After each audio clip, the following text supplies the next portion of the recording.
What if the most profound spiritual transformation doesn't require leaving the world, but seeing it completely differently? Most people associate Sufi mysticism with exotic poetry, whirling dances, or flowing robes, something distant from daily life. Yet what they overlook is that Sufism provides one of the clearest maps for inner transformation available, not through escape, but through a radical shift in how you experience reality itself. At its heart, Sufism is the art of polishing the mirror of consciousness until it reflects divine light without distortion. Every practice, from simple remembrance to complex rituals, serves this single purpose: dissolving the barriers between you and the ultimate truth. Here's what makes this path distinctive. It doesn't ask you to abandon your life or retreat to a monastery. Instead, it shows you how to live from a completely different center. How to turn ordinary moments into doorways. How to find the sacred hiding in plain sight. The transformation happens not by leaving the world, but by seeing through it. In the next few minutes, we'll explore 4 key elements: the foundational insight that changes everything, the daily practices that make transformation real, the role of guidance and community, and the ultimate destination of this inner journey. There's a hidden thread connecting all of these, something that might shift how you see your own spiritual seeking. If this interests you, stay with me for a clear overview of what Sufi mysticism truly is. Sufism is often called the path of the heart. This title is not meant as sentimentality, but as a reminder that genuine transformation begins in the center of human awareness. In Islamic tradition, Sufis emphasize that knowledge of God is not only thought or doctrine, but also lived connection, rooted in love. The foundational principle for Sufi thought is called Tawheed, which means oneness. In ordinary life, we divide reality into countless separate things, self and other, sacred and ordinary, inner and outer. However, the reminder of Tawheed is that all these distinctions ultimately point back to one underlying source: God. Seen from this angle, the path is not about finding something new, but about recognizing the oneness behind the surface of life. Love becomes the natural orientation once this truth of oneness is taken seriously. The Sufi relationship with God is not only obedience or fear, but a deep longing, a love that pulls the heart forward. Sufi poets across centuries, from Rumi to mystics whose names history never recorded, use the language of the lover and the beloved to describe how the seeker turns toward the divine. So what blocks this awareness of unity and love? Sufis often speak of the ego, the restless self that insists on separation, pride, and control. This ego becomes like a veil over the heart. The task of spiritual discipline, then, is not to destroy the self, but to polish it. Think of the heart as a mirror. Left untended, it collects dust and grime. The image of reality reflected there grows dim, distorted, or hidden. Through practice, prayer, service, remembrance, the Sufi works to polish the heart. As the mirror becomes clear, it reflects the light of God more directly. What does this polishing look like in practice? When anger softens into patience, when pride loosens into humility, when resentment transforms into compassion, these are signs that the mirror is becoming clearer.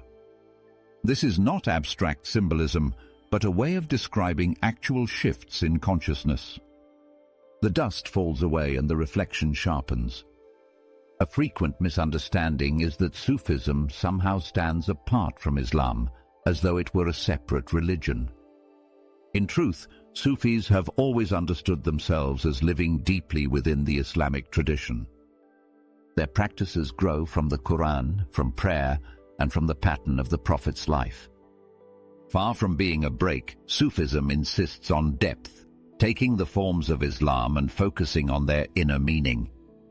So when we say Sufism is the path of the heart, we are naming both its method and its goal. The heart is the field in which divine unity and human longing meet. Once we understand this foundation, we can see how Sufis actually walk the path in daily life. If the heart is the center of Sufism, then practice is the way that center is constantly returned to. Sufis often use the word dhikr, which literally means remembrance. The idea is simple. Human beings forget. We become absorbed in the flow of daily tasks, anxieties, hopes, and distractions, and the more profound awareness of divine presence slips from consciousness. Remembrance is the act of waking up again, moment after moment, turning the heart back toward God. The most familiar form of dhikr is vocal repetition of divine names. In Islam, God is described through countless attributes: merciful, compassionate, living, light. By repeating these names aloud or silently, often with controlled breath, the seeker aims to draw those qualities into awareness. These aren't magic formulas. The power lies in presence created by sustained attention. Each syllable becomes an anchor, preventing the mind from drifting. Sometimes this practice takes a collective form. Groups of seekers may sit together, chanting in rhythm. The voices weave into a field of sound, and the unity of the group reflects the unity of God they remember.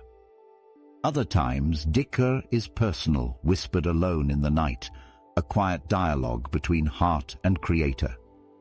The principle is the same: to carve pathways in the heart so remembrance becomes natural. We also see how music and poetry enter this tradition. To outsiders, the songs of Sufis may seem to be art or entertainment. Within the path, though, they are used as devotion. This is often called sama, meaning listening. Listeners prepare themselves, quiet their hearts, and then let words and melodies awaken longing for God. The aim is not aesthetic pleasure alone, but a state where the soul vibrates in harmony with divine remembrance. In this listening, barriers dissolve. The difference between listener and song, between self and source, begins to fade. One of the more visible practices to the outside world is the whirling dance of certain Sufi orders. Often misunderstood as performance, this movement is actually a physical form of meditation. The seeker spins around the center point, symbolizing both the rotation of planets and the pivot of the human heart around its source. Balance, breath, focus all bring about a calm awareness. Yet even here, the important thing is not the spinning itself, but the state of inner presence it generates. Sufis stress that simple daily discipline means more than rare dramatic rituals.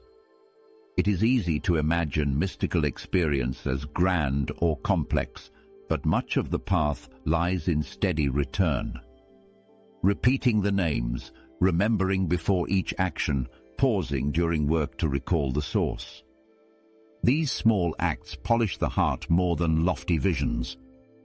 In fact, without everyday discipline, the emotional highs of music or dance can fade quickly and leave confusion. A core caution in the tradition is this: the form must always serve the intention.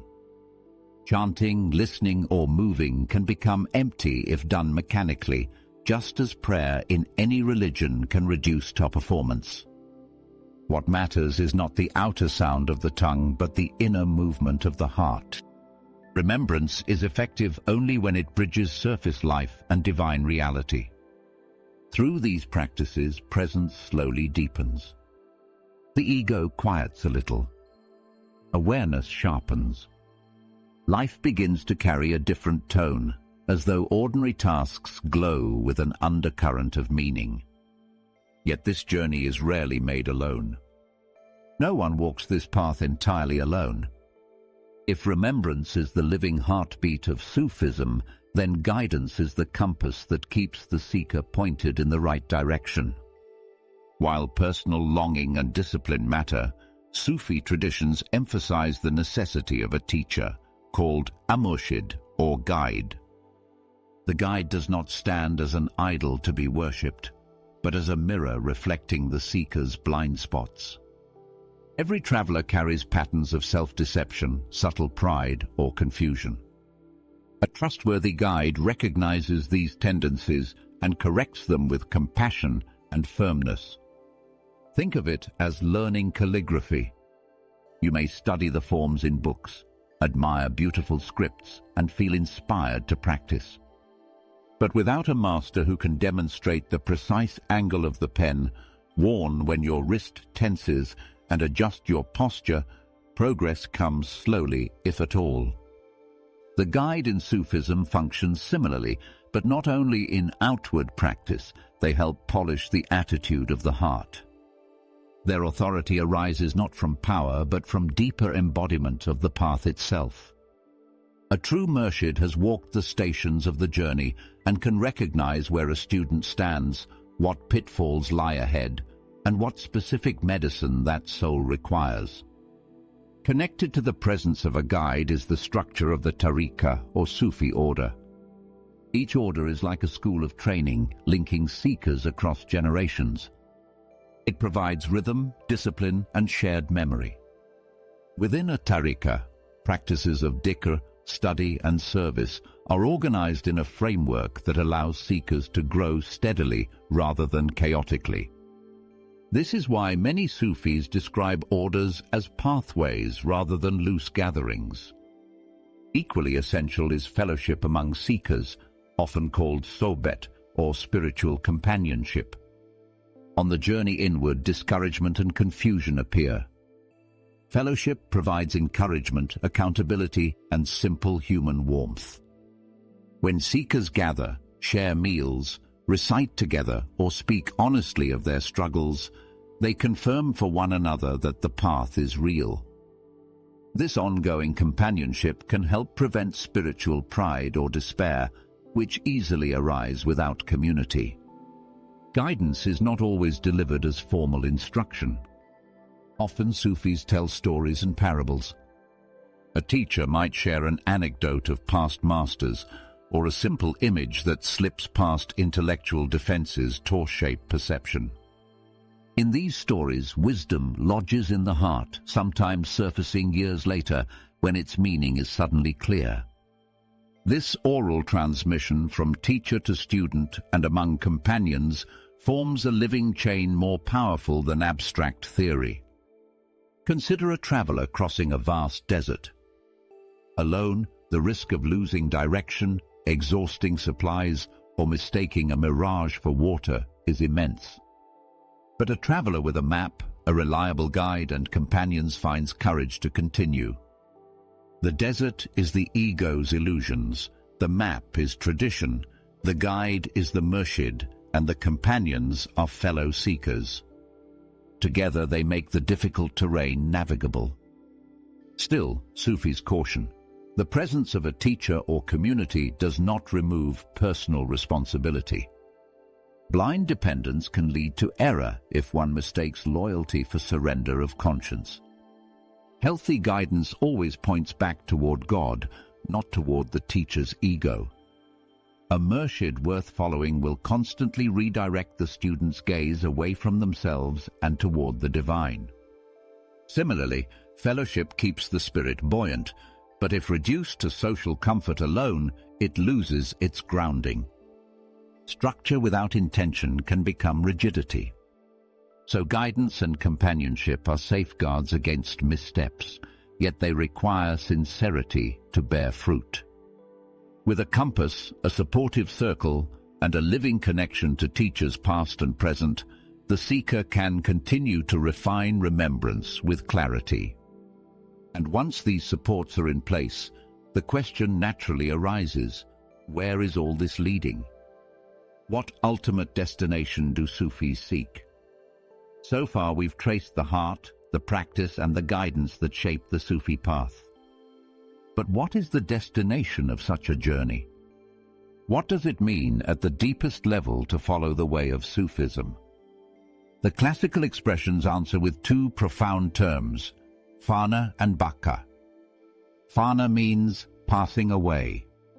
It refers to the dissolution of the false self, the ego with all its cravings, fears and illusions.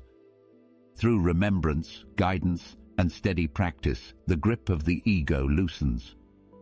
Pride, greed and the frantic need to control life begin to fade. What passes away is not the genuine self, but the false image that blocks the heart. Baka, on the other hand, means remaining. Once the ego's grip has passed, what remains is life rooted in God. This is not annihilation in a nihilistic sense. It is survival at a deeper level as the heart aligns with divine presence. The seeker no longer clings to his limited sense of I, but rests in the larger reality of unity. Transformation of this type is not abstract. It shows itself in ordinary life.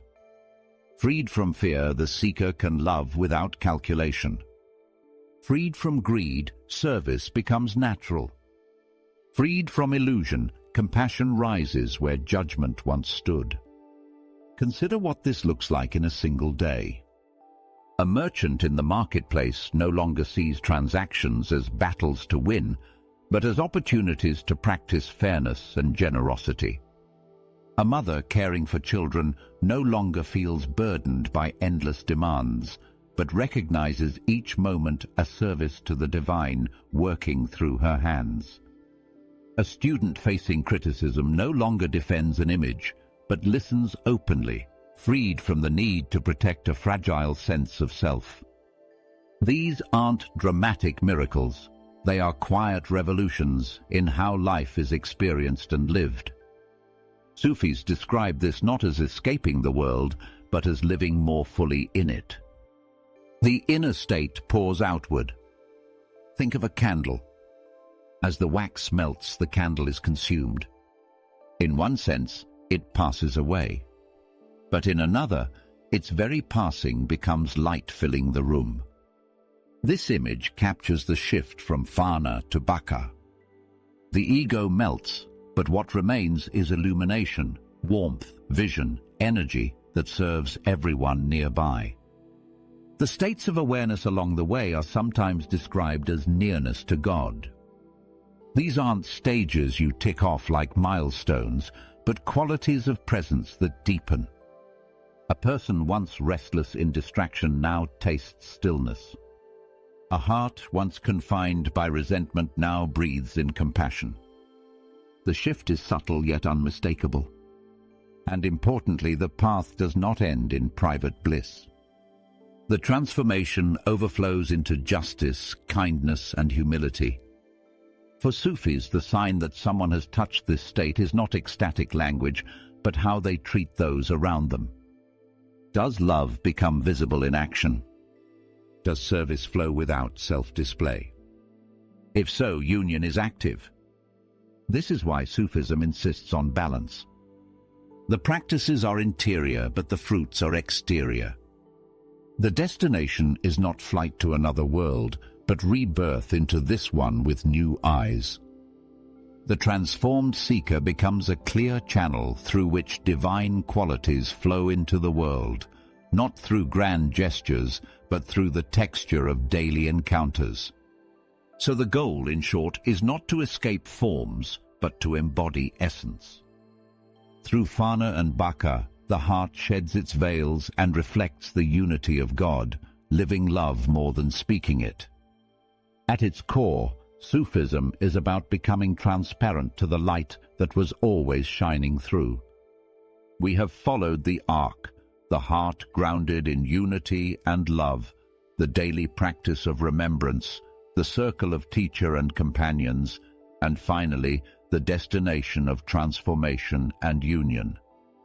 When taken together, they sketch the aim of Sufism, an inner path that polishes away ego and opens the heart to divine reality. In one sentence, Sufism is the way of passing through the false self to reflect divine unity and to live through love in this world. So what do we take from this? That rituals and practices are supports, not destinations in themselves. That guidance and community are safeguards, not replacements for sincerity. And that the whole journey is directed toward presence, compassion, and service.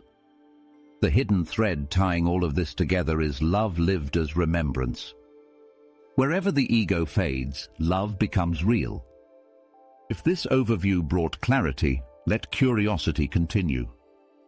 The mystical dimensions of Islam extend beyond the Sufi path into profound teachings about death, the soul's journey, and what lies beyond. In our next exploration, we'll examine how Islamic tradition envisions the afterlife and the transformation that awaits consciousness beyond this world. If this helped, subscribe for more thoughtful, accessible overviews of spiritual traditions.